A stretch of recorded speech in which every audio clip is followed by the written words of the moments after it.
Good morning, Auroville and the world and the universe, anyone else who might be listening out there.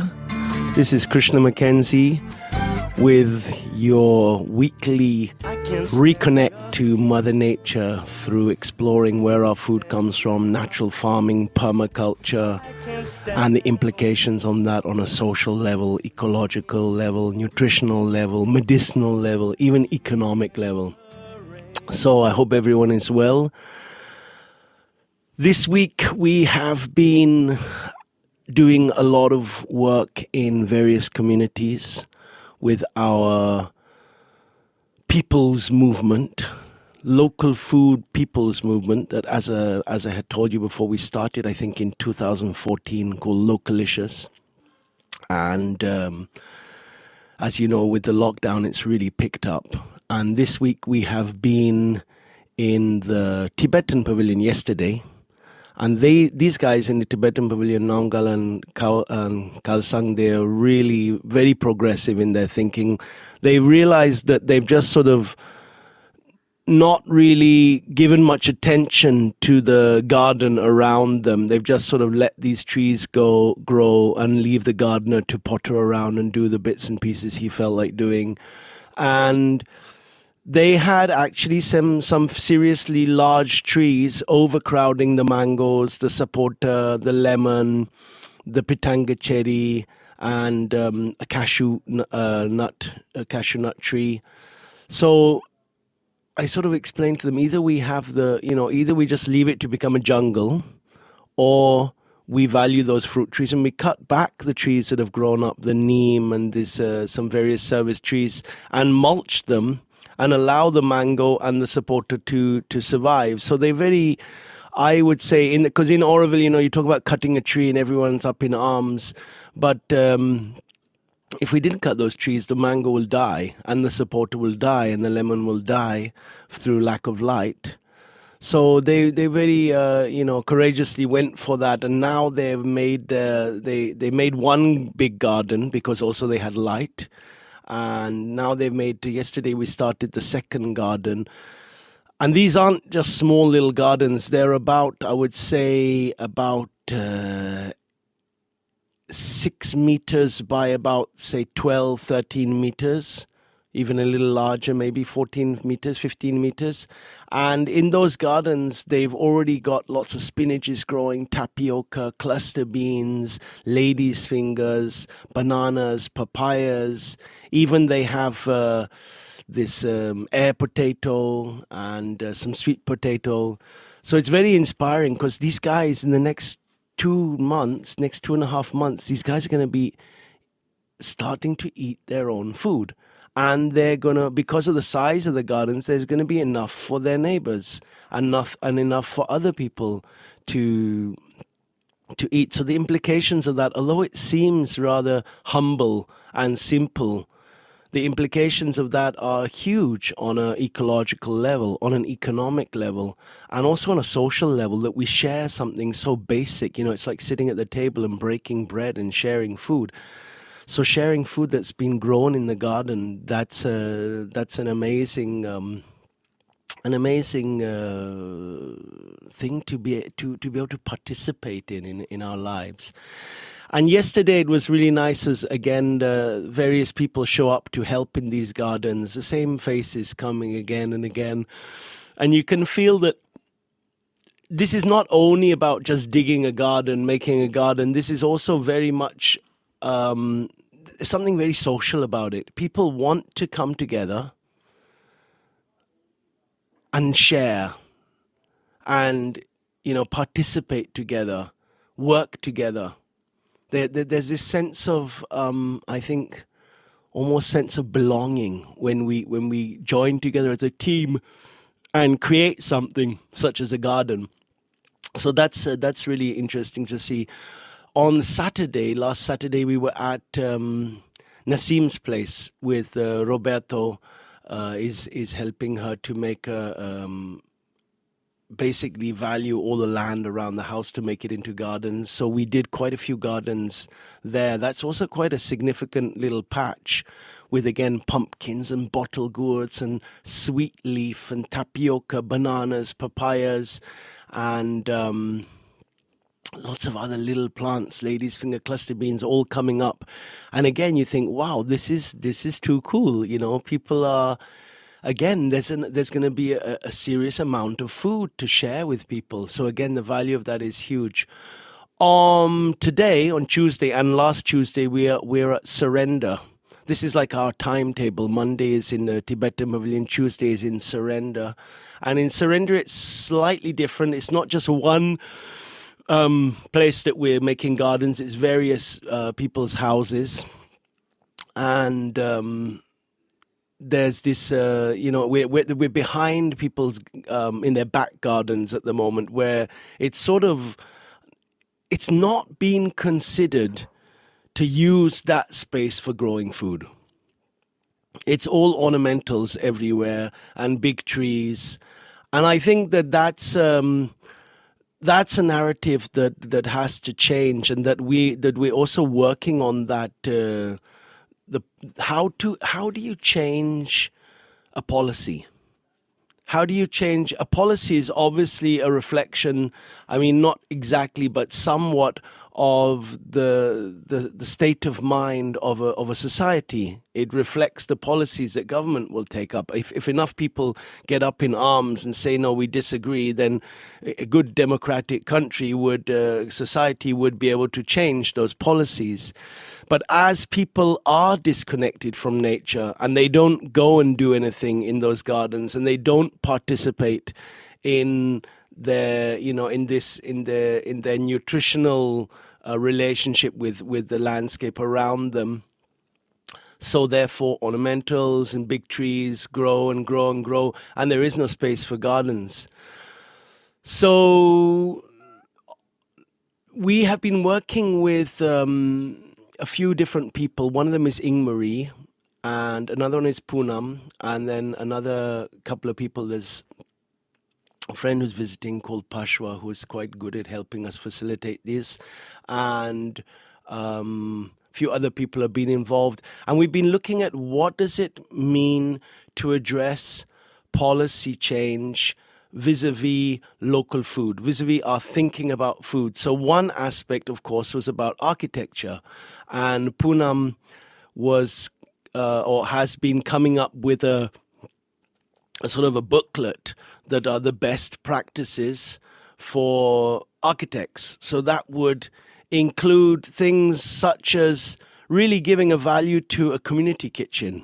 If you're building like these Auroville sort of housing complexes, it would be looking at more on how wastewater is collected together and then reused as a real, it's not just an option. This is what is always done in every house. But then where that wastewater goes, so there should be integrated in the landscape, in design, collective community gardens where that water is used.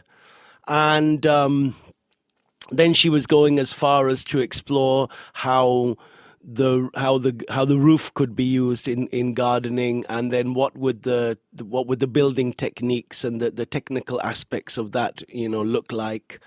And there were various aspects that she would put together in this book, and hopefully this book would become the sort of the guide, the go-to book. And we're building a house. Well, yeah, have you done point 1 and point 2 and point 3, and is it all these aspects addressed? Because if we don't have our relationship with local food as the foundation of our lives, what's the point in building a big house that doesn't value wastewater, doesn't value community, doesn't value growing food around the house? So those are all things that she was trying to bring to the table. And Ingmarie was looking at more the water aspect of like, okay, so how do we get 8 communities to understand the importance of using natural soaps, so that when that water is collected in a big communal wastewater recycling plant, it can then very safely be used back in the gardens. So those were a couple of things. Another aspect we were looking at is how to organize this community garden project that I've sidetracked now and telling you something else. How to organize that? How to bring the people together so that the community can really come together and a bit like what happened when the Soviet Union dissolved and Cuba was left with real, dire straits with the basics like food. And there's this beautiful documentary where they show how every single household started growing food. So how do we come together as a community over something so essential as food and participate collectively in that endeavor? And then a further policy change would be look at education. So right now, schools are all closed and they don't know when they're going to open again. So a lot of schools, I think, they're thinking about how can they do things in a different way? How can they, how can they reinvent themselves? How can they explore another type of education that might embrace nature in a deeper way? And I've been talking to a few schools and suggesting very small groups that could potentially come and work together on gardening, on harvesting, on cooking, making soap, even making a bioenzyme. And then within those projects, of course, there's artwork, there's poetry, there's science, there's like, for example, when you make soap, what's going on there on a chemistry level? Or when you make the Radha's consciousness juice and the juice turns from blue to violet when you add the acid, which is the lemon. What's going on there? So there's science, and there are there's a whole education available to us in our relationship with nature. So I think people are opening up to that. So we're also looking at how do we present that to the community, that these are valid alternatives in our lives, and to try and present them in a serious way about policy change. And a very inspiring outcome of those meetings was we sort of saw there was a sort of a vision that I had, was like, if you sort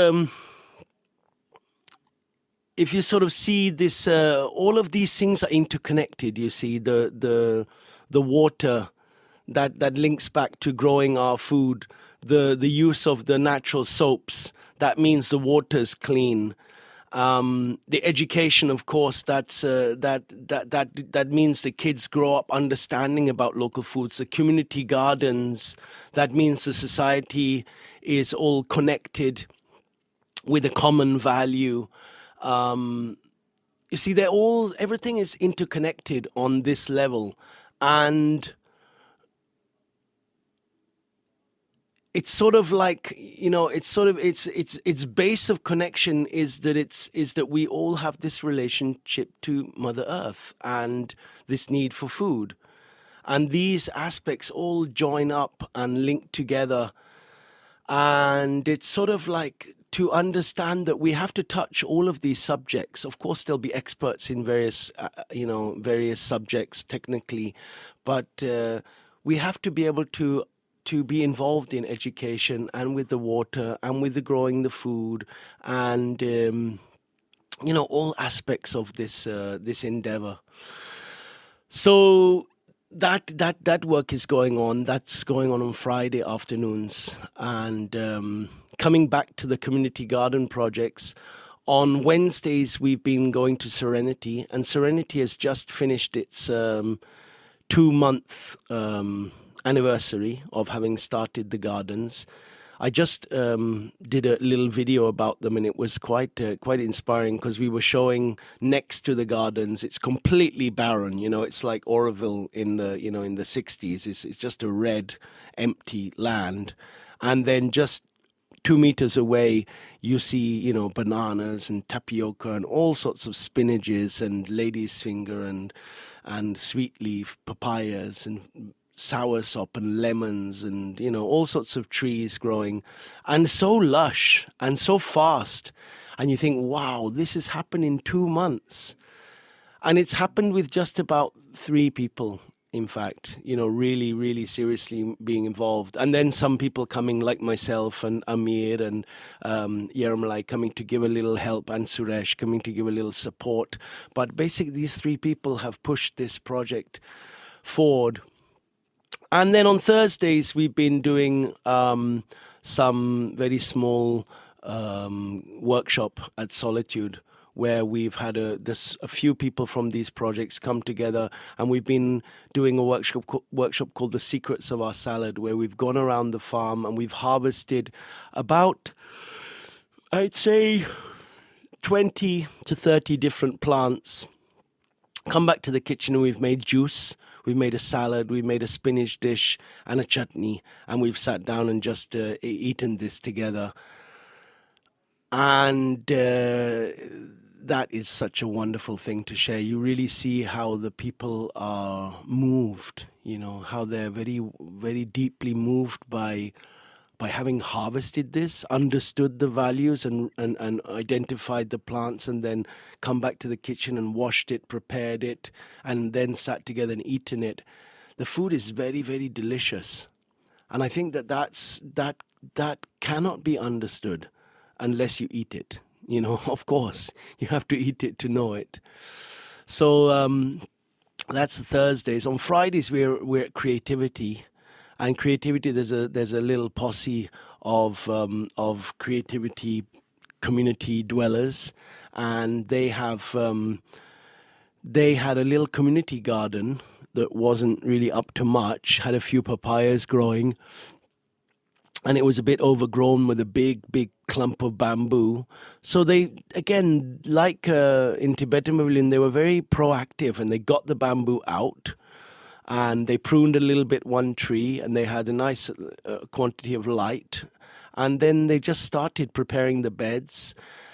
And now that garden, again, it's a little bit behind in time from Serenity. It's not so lush yet, but it's really getting there very quickly with a lot of diversity. And these guys have finished that garden a couple of weeks ago, and now they've started on another patch that they have behind the community, next to Luminosity, where they had bananas. And I was just showing them that we could optimize this space a lot better by making beds and, again, planting more things in these beds. And yeah, so that's going on. That's going on there. I think probably by next week they finish that garden, and then they will look for the next patch that they're going to start developing. And slowly, I see this group of people are going to have many gardens around creativity, and this will be an example for Aurovillians, for people to see, wow, these guys did it. Well, why can't we do it? Any community could do this. It could be like that around the, Auroville Library. It could be like that around the Solar Kitchen. It could be like that around Akka. It could be, our landscape could be defined by our nutritional needs. Someone was telling me, yeah, but my partner, she likes more ornamental plants. And I feel that, there lies our confusion. Because if you take the perspective of nature, nature doesn't have any concept. Beauty is a concept in people's minds in many ways. Because we'll say a rose is beautiful, but we'll say this caterpillar or this earthworm is not beautiful, or this piece of grass is not beautiful compared to hibiscus. But nature, there's no concept. There's no concept of economics. If the mangoes fall, 500 mangoes fall to the ground and the worms eat them, or a monkey eats them, or you eat them, or I eat them, nature doesn't care who gets them. And likewise, there is nature is nature. It's like they say in Sanskrit, no, Sab Brahma hai. All is Brahma, all is God, all is divine. There's nothing outside that divinity. So I think if you look carefully at edible foods, you see many flowers. You know, the hibiscus flower of the Assamese giant, which is the lady's finger flower from the variety of the Assamese giant, which is a variety we grow at Solitude, is so delicate. It's so beautiful. If you look at the flowers of the sundakai, the turkey berry, they're like little white stars. And then if you see the Radha's consciousness, the Clitoria ternatia, which hangs lushly everywhere, it's again so lovely. And then you have the violet flowers of the sweet potato. You have the lovely flowers of the eggplant. You have so many different flowers, different forms of leaves, different physiology. There is a beauty there.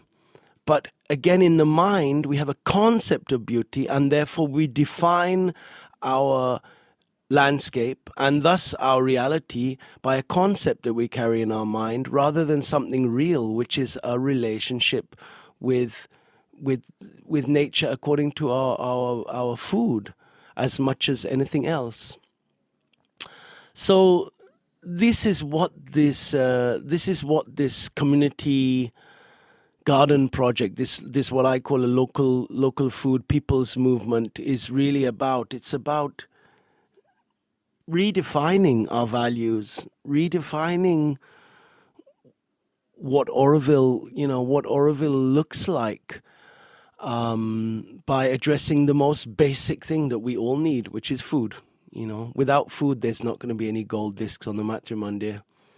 Without food, there wouldn't even be, Savitri would not be there because you have to eat to be well, to be able to have a body, an existence. You have to be incarnate. So food is really very fundamental. It sounds silly to say that, but it's the basis, and that food is our relationship with Mother Nature. So thank you for sharing with me today, and that's what's going on in Auroville for me at the moment, as well as working on at Solitude. Last week we've also planted peanuts, and we've also planted tinai, which is foxtail millet. We've just planted a huge batch of Diascorea, which is the air potato, and another batch of hikima that we got from Discipline that Jeff brought in many years ago to Auroville, and is a bit like the green papaya. It's really become something that people value in Auroville. And we've also planted a couple of weeks ago a lot of turmeric in the farm, which is a wonderful crop, because in our food forest we have a lot of shade, and that's really something that grows well in the shade. And then yesterday we planted pumpkins, lots and lots of pumpkins in hill beds, little beds that we made, little hills, and cleaning up around the field where we planted them. We just covered the hills with branches and sticks and a lot of grass and weeds and straw, and those pumpkins are going to do very well. Last night it rained. It was amazing.